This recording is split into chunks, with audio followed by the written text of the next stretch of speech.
Friends and aspirants, welcome to Mir academy 99। Mir academy में मैं एक और वीडियो सीरीज शुरू करने जा रहा हूं जिसमें मैं आपको पढ़ाऊंगा इंडियन हिस्ट्री। इंडियन हिस्ट्री को मैंने इसलिए चूज़ किया है क्योंकि इंडियन हिस्ट्री बहुत ही इंपॉर्टेंट सेक्शन है JKSSB और बहुत सारे कम्पिटिटिव एग्जामिनेशंस का।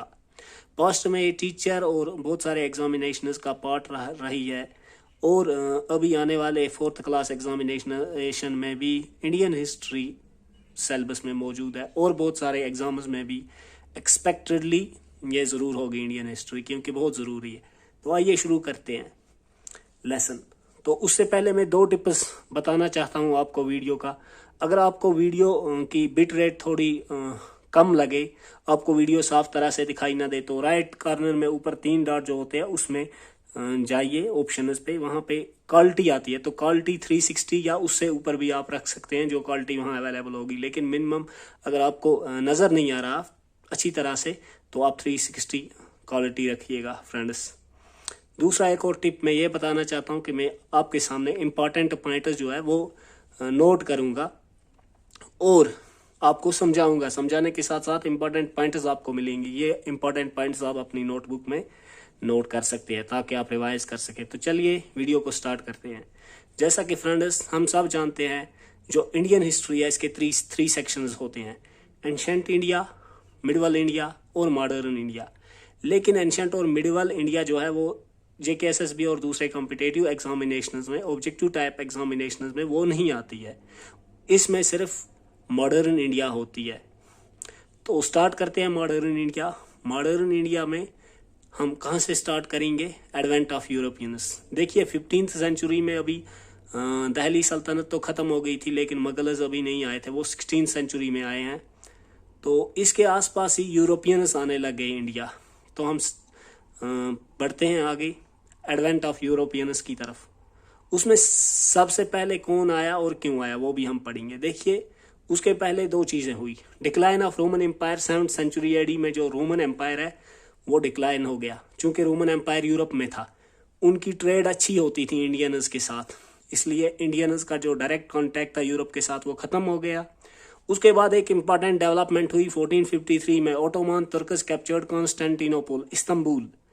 जो तुर्की में उस वक्त मुसलमान थे और बहुत सारे रीजनस में, इन्होंने 1453 में कॉन्स्टेंटिनोपल, आजकल का इस्तंबुल जो है, इस पे मुस्लिम तुर्कस ने कब्जा कर लिया।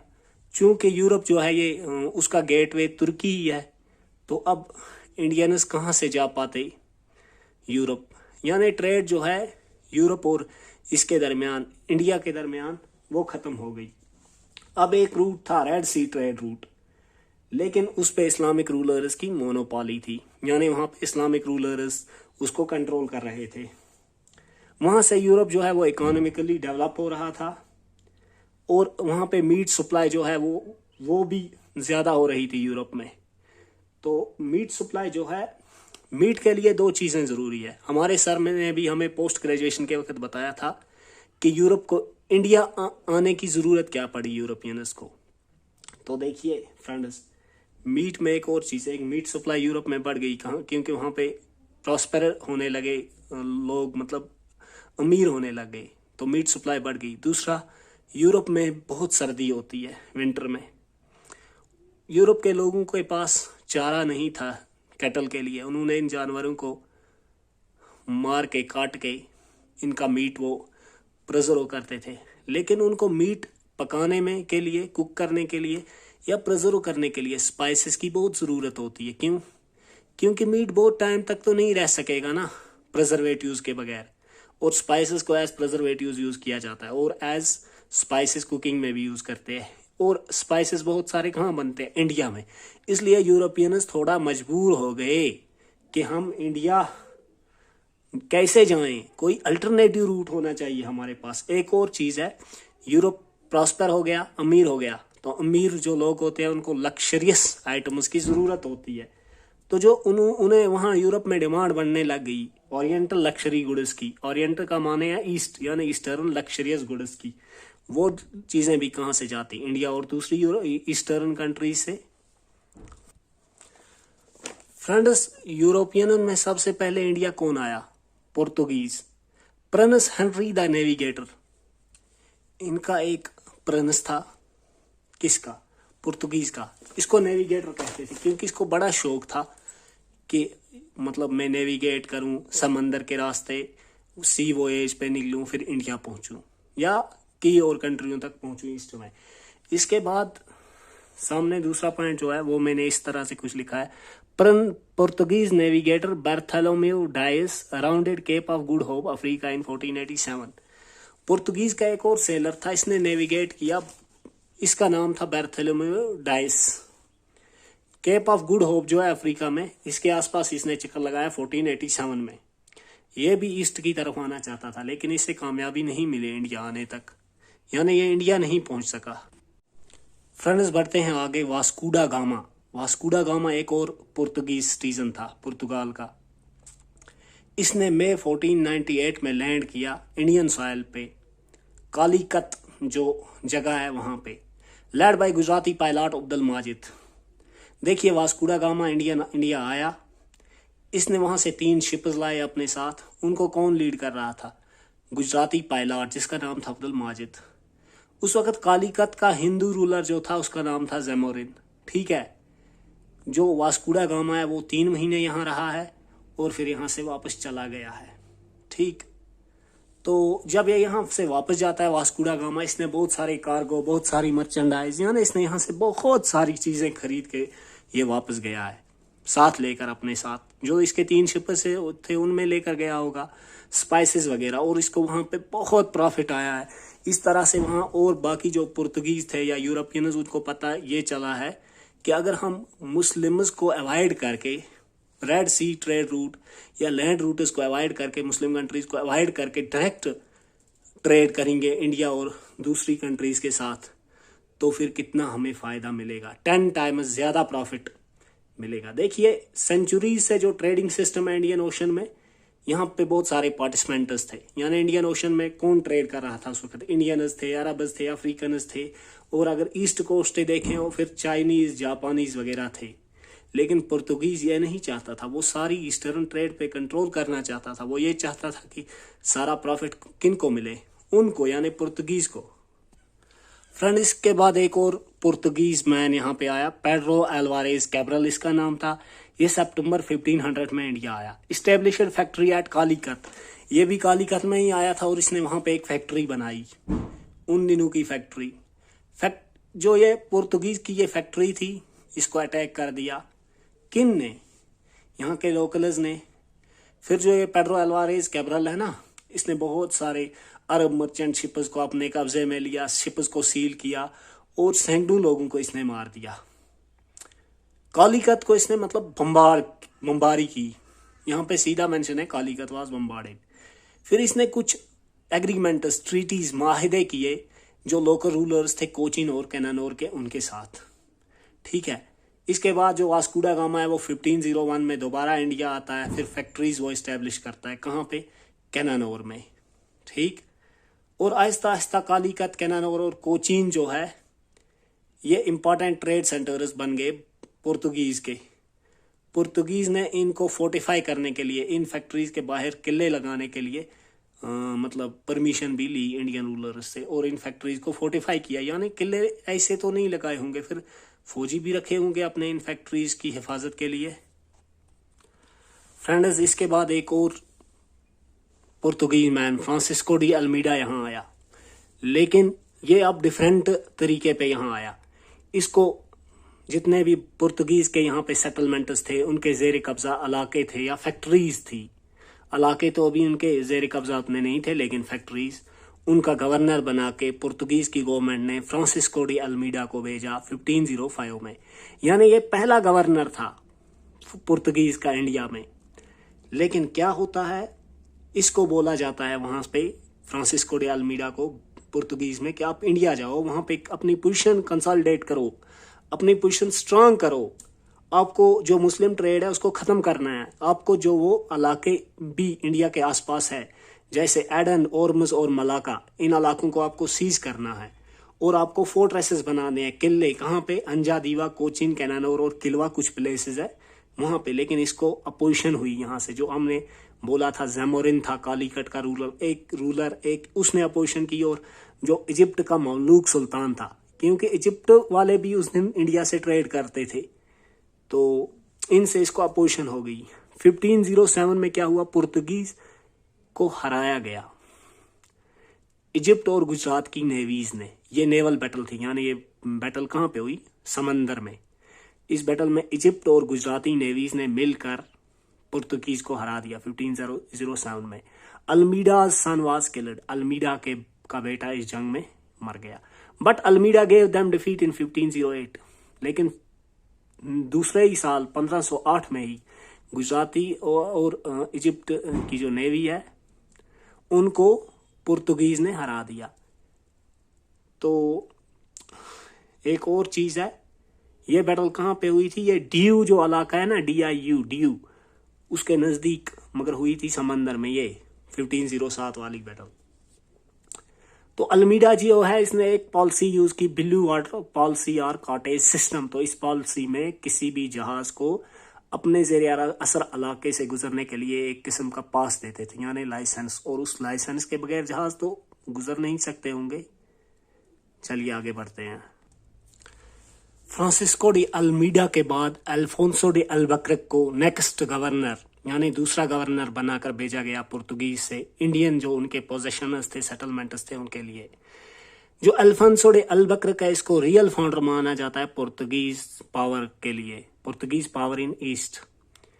इसने क्या किया, अल्फोंसो डी अल्बुकर्क ने, इसने कुछ बेसिस बनाए कि जितने भी समंदर के ये होते हैं ना, एंट्रेंस जहां से समंदर में दाखिला होता है, यानी पोर्ट्स वगैरह, उन पे नजर रखी जाए, ऐसे बेसिस।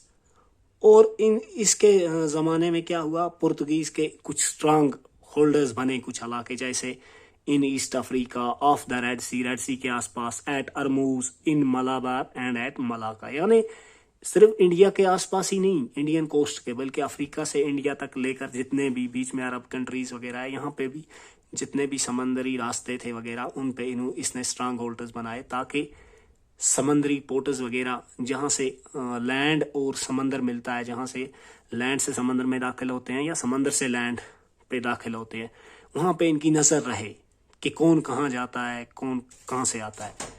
इसने एक और चीज़ की, इसने परमिट सिस्टम अच्छी तरह से इंट्रोड्यूस किया, यानी अब जो भी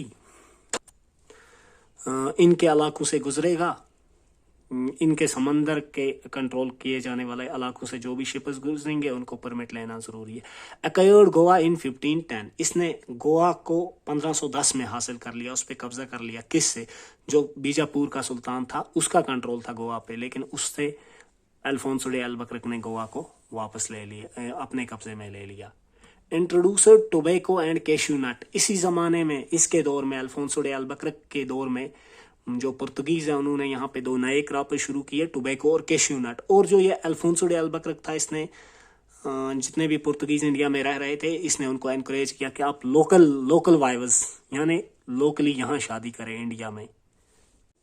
फ्रेंड्स, इसके बाद पुर्तगीज ने एक और गवर्नर को इंडिया भेजा, निन्नू डा कुन्हा इसका नाम है, इसको 1529 में भेजा गया इंडिया। तो इसने क्या काम किया, इसने 1530 में जो सीट थी ना गवर्नमेंट की, पुर्तगीज गवर्नमेंट की इंडिया में, वो कोचिन थी, लेकिन इसने उसको 1530 में वहां से गोवा शिफ्ट कर लिया।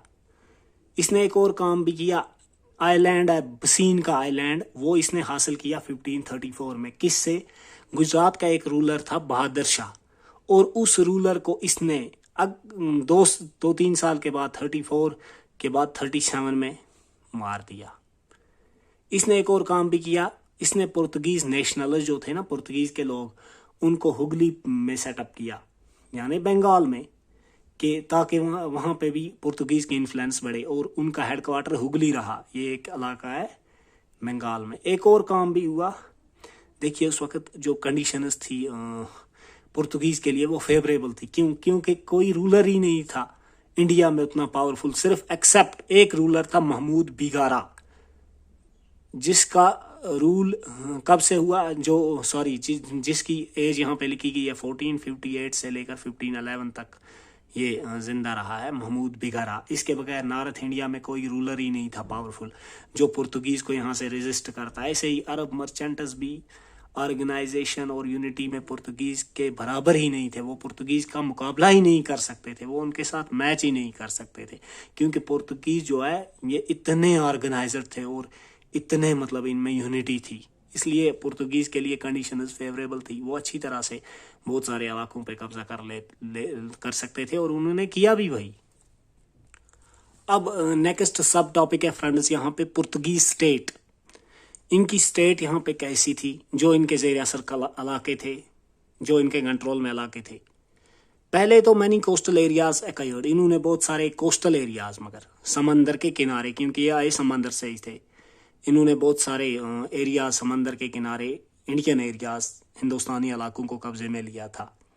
जब वास्को दा गामा आया तब से 50 साल में ही इन्होंने उसके बाद 50 सालों में इन्होंने बहुत सारे इलाके कब्जे लिए थे। 60 miles of coast around Goa, Goa के आसपास इन्होंने साहिली समंदर का 60 मील का इलाका इन्होंने कब्जे में लिया था।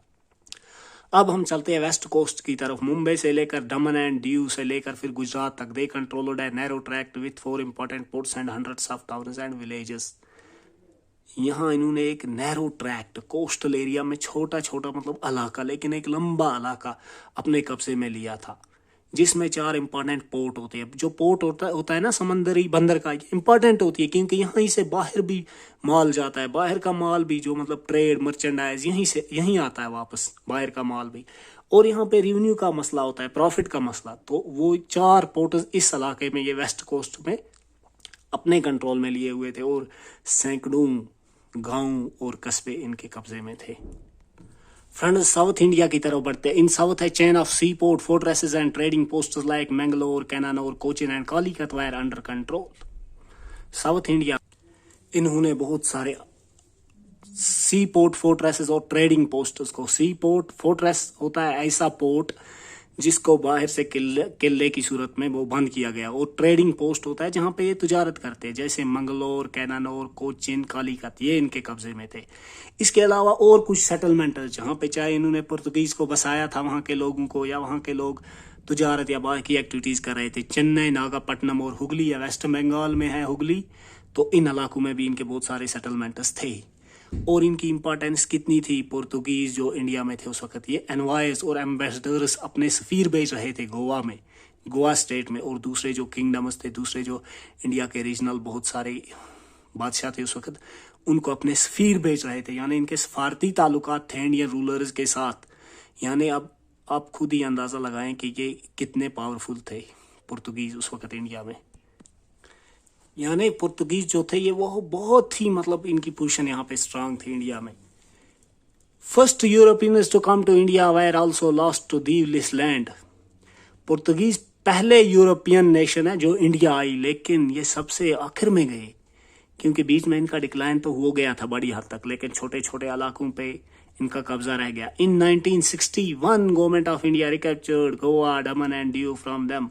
ये 1961 में वापस गए हैं इंडिया से, जब गवर्नमेंट ऑफ इंडिया ने गोवा, दमन और दीव इनसे कब्जे में लिया। लेकिन मतलब ये थोड़े बहुत इलाके इनके कब्जे में थे। जो इनकी ट्रेड थी वो तो जल्द ही खत्म हो गई थी जब इंग्लिश ईस्ट इंडिया कंपनी और बाकी यूरोपियंस यहाँ आए।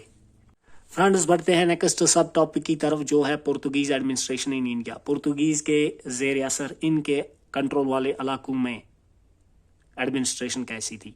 Head of administration was viceroy. अभी जो हमने पढ़ा ना गवर्नर, उसको वाइसराय भी कहते थे। वो हेड ऑफ एडमिनिस्ट्रेशन था, उसकी टर्म जो थी वो 3 साल थी। विथ हिज सेक्रेटरी, उसके साथ उसका सेक्रेटरी होता था, यानी जो उसको मतलब असिस्ट करता। और लेटर ईयर्स में हम एक काउंसिल देखते हैं, एक टीम भी इसके साथ। नेक्स्ट इंपॉर्टेंट जो पोस्ट एडमिनिस्ट्रेशन का, विडोर द फजेंदा, ये कोई पुर्तगीज टर्म ही होगी। तो ये एक ऑफिशियल था। ये क्या करता था, responsible for revenue, cargo and dispatch of fleets. इसके जिम्मेदारी थी रेवेन्यू कलेक्शन करनी, कार्गो, चीज़ों को कहाँ से कहाँ ले जाना है, कौन सी चीज़ खरीदनी है, डिस्पैच ऑफ फ्लीट्स। जब काफिलों की जरूरत में इनके जहाज जाते थे ना यूरोप या बाकी कंट्रीज तिजारत करने, तो वो डिस्पैच कराने, यहाँ से वो निकालने, उनमें क्या चीज़ें ले जानी है, वो भी इसी का काम था। Fortresses were under captains. Africa से लेकर इंडिया तक जितने इनके फोर्ट्रेसेस थे, जितने भी किले, वो कैप्टेनस के अंडर थे, होते हैं ना कैप्टन। एक और चीज़ है रिलीजियस पॉलिसी। तो इनकी रिलीजियस पॉलिसी क्या थी, intolerant towards Muslims.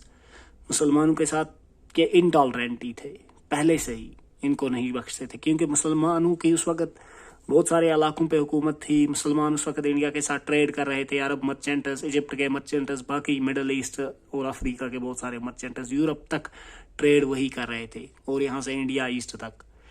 Hindus Hindus मतलब ये हिंदू के लैंड में अभी पुर्तगीज नए आए थे। इनिशियली इनके साथ टॉलरेंट रहे, लेकिन जल्द ही इनके साथ भी इनटॉलरेंट बन गए, क्योंकि यहाँ से जो हिंदू रूलर्स थे या हिंदू पॉपुलेशन थी उन्होंने इनको रेजिस्ट किया, तो इनके साथ भी ये इनटॉलरेंट बन गए। तो देखिए फ्रेंड्स, कैप्टन विलियम हॉकिंस, ये एक ब्रिटिश था। इसने सूरत में लैंड किया, सूरत है ना गुजरात में, 1608 में। इसके साथ इसका शिप भी था जिसका नाम है हेक्टर। इसको जेम्स वन जो था उस वक्त किंग ऑफ इंग्लैंड, उसने भेजा था कि आप जाओ मुगल एम्परर जहांगीर के पास इंडिया में। और अब 1608 में ये सूरत पहुंचा है, और वहां से भी इसको टाइम लगता ही नेचुरली। और पता नहीं ये किस महीने में भी आया था, ये भी यहाँ पे मेंशन नहीं है बुक में। तो 1608 से लेकर 9 में ये पहुंचता है सूरत से लेकर यहाँ पे दिल्ली में मुगल एम्परर जहांगीर के पास। और इसको रिक्वेस्ट करता है कि जो किंग ऑफ इंग्लैंड है जेम्स वन, उसने आपके साथ मुझे इसलिए यहाँ पे भेजा है आपके पास कि मुझे ट्रेडिंग ये चाहिए, मतलब ट्रेडिंग परमिशन चाहिए कि हम भी इंडिया के साथ क्या करें, ट्रेड। इससे क्या हुआ था, इससे पुर्तगीज जो है वो फेवर लॉस कर गए थे, यानी मुगल्स किसके हक में थे, ब्रिटिश के हक में। तो पुर्तगीज को ये अच्छा नहीं लगा, क्योंकि उनके एक कंपिटिटर, एक दुश्मन उनका आ रहा था मुकाबला करने के लिए। यहाँ वो ट्रेड करते तो पुर्तगीज वाले क्या करते, पुर्तगीज वालों को का जो नफा है उसमें नेचुरली वो कम हो जाता उनका प्रॉफिट। और इंग्लिश को जो ब्रिटिश है उनको बाद में मुगल्स ने ट्रेडिंग फैसिलिटीज दी कि हाँ भाई आप करो यहाँ पे तजारत। उससे पुर्तगीज जो हो गए उनमें गुस्सा बढ़ गया मुगल्स के खिलाफ, इसलिए मुगल्स ने भी यहाँ से पुर्तगीज को कोई फेवर नहीं दिया। यानी पुर्तगीज जो मुगल्स थे उन्होंने पुर्तगीज को कोई सपोर्ट नहीं किया। कैप्चर ऑफ हुगली, हुगली पे पुर्तगीज ने कैसे कब्जा किया और मुगल्स ने बाद में इसको कैसे छुड़ाया। इंपीरियल फरमान 1579, इंपीरियल फरमान होता है बादशाह का फरमान, बादशाह का हुक्म, बादशाह का कोई आर्डर। मुगल बादशाह ने कोई आर्डर दिया था, फरमान दिया था 1579 में कि आप जो रिवर बैंक है हुगली रिवर, उसमें कहीं किसी जगह आप सेटल हो जाओ। पुर्तगीज को इसने ये हुक्म दिया था ट्रेड करने के लिए, तजारत करने के लिए। मगर कहाँ पे, रिवर बैंक पे इन्हें कहाँ बैठना था, एक जगह है बंगाल में रिवर हुगली पे, सतगांव, वहां पे। लेकिन आहिस्ता आहिस्ता पुर्तगीज ने बड़ी बड़ी बिल्डिंगें बढ़ाई, आगे बढ़ने लगे और ये पहुंच गए हुगली जो है ना, हुगली का सेटलमेंट, ये वहां तक पहुंच गए पूरे ही। और इन्होंने एक काम किया, मोनोपोलाइज्ड सॉल्ट मैन्युफैक्चरिंग। इन्होंने सॉल्ट मैन्युफैक्चरिंग ट्रेड को मोनोपोलाइज कर दिया, यानी ये किसी और को सॉल्ट नहीं बनाने देते, ये खुद बनाते। और इन्होंने एक कस्टम हाउस जहाँ पे टैक्स वगैरह कलेक्ट करते हैं ना, वो सेटअप कर दिया। और इन्होंने टोबैको जो है इस पे ड्यूटी लगाई। ड्यूटी का मतलब है एक टैक्स लगाया, ड्यूटी भी टैक्स ही होता है। तो इन्होंने इस पे टैक्स लगाया, क्योंकि इससे इनको फायदा, लेकिन यहाँ के लोकल रूलर्स और लोकल पॉपुलेशन को क्या होता, नुकसान ही होता। तो friends, Mughals seized Hooghly on 24 June 1632। Mughals ने हुगली को सीज कर दिया, इसके मतलब इसको बाहर से अपनी फौज भेज के ना बंद कर दिया अपना कब्जा करने के लिए। कब इन्होंने ये सीज स्टार्ट की मुगल्स ने, 24 जून 1632 को। मुगल्स का 1000 आदमी इसमें मरा था और इन्होंने वहां से 400 कैदियों को पकड़ा था इस बैटल में। तो इसमें क्या हुआ था उस वक्त, यानी इस मुगलों ने हुगली पे कब्जा वापस कर लिया, अपना कब्जा इसको पुर्तगीज से छुड़ा लिया। मुगल गवर्नर उस वक्त कौन था, शाहजहां। और 3 महीने लगे थे मुगल्स को हुगली को दोबारा अपना कब्जा करने के लिए। तो फ्रेंड्स, अब हमारा लास्ट सब टॉपिक है इसमें डिक्लाइन कैसे हुआ पुर्तगीज का। By 18th century they lost their commercial influence. 18वीं सदी तक पुर्तगीज ने इंडिया में अपनी इन्फ्लुएंस, खासकर कॉमर्शियल इन्फ्लुएंस, ट्रेड जो थी वो लॉस हो गई थी। इसकी बहुत सारी वजूहत है। लेकिन अभी जो है हुगली में कुछ पुर्तगीज सेटलर रह गए थे, वो पायरेसी यानी वो समुद्री जहाज़ों की चोरी वगैरह करते थे। तो किन वजूहात की बिना पर, किन चीज़ों की वजह से पुर्तगीज को हार माननी पड़ी? एक पावरफुल डायनास्टीज इमर्ज हो गई इजिप्ट में, पर्शिया में और नॉर्थ इंडिया में। इससे उनको सेटबैक मिला पुर्तगीज को, वो बाकी इलाकों पे कब्जा नहीं कर सके या उन्हें पुराने इलाकों से भी हाथ धोने पड़े। कैप्चर ऑफ सालसीट एंड बसीन इन 1739 बाय मराठास, मराठास ने इमर्ज हो गए यहाँ से। मराठास भी इनके बहुत बड़े दुश्मन, मतलब इमीडिएट नेबरहुड में आ गए। तो अब मराठास पावरफुल एम्पायर था, मराठास ने इनसे 2 इलाके सलसीत और बैसीन को 1739 में छुड़ा लिया वापस और अपना कब्जा कर लिया। डिस्कवरी ऑफ ब्राज़ील, वहाँ से ब्राज़ील डिस्कवर हो गया था तब तक, और पुर्तगीज की अटेंशन कुछ हद तक वहाँ भी गई।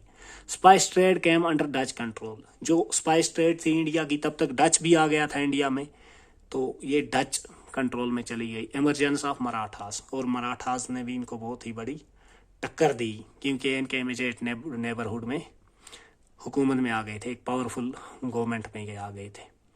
तो फ्रेंड्स, उम्मीद करता हूँ वीडियो आपको पसंद आई होगी। अगर वीडियो आपको पसंद आई है तो वीडियो को फ्रेंड्स के साथ ज़रूर शेयर कीजिएगा, वीडियो को लाइक कीजिएगा फिर, और चैनल को सब्सक्राइब कीजिएगा। नेक्स्ट वीडियो लेकर जल्द ही हाजिर हो जाऊंगा। थोड़ा सा वीडियो बनाने में टाइम लगता है क्योंकि ये हेक्टिक जॉब है, थोड़ी सी पॉइंट्स इंपॉर्टेंट पॉइंट्स आपके लिए हाईलाइट करना, इसमें थोड़ा सा टाइम लगता है, इसलिए आप भी पेशेंस रखिएगा। और अगर मैं अच्छी तरह से आपको समझ आती है, मतलब मेरे लेक्चर्स आपको अगर अच्छी तरह से समझ आते हैं तो वीडियो को ज़रूर लाइक कीजिएगा और अपना वैल्यूएबल फीडबैक जो है वो कमेंट्स की सूरत में दीजिएगा। थैंक्स।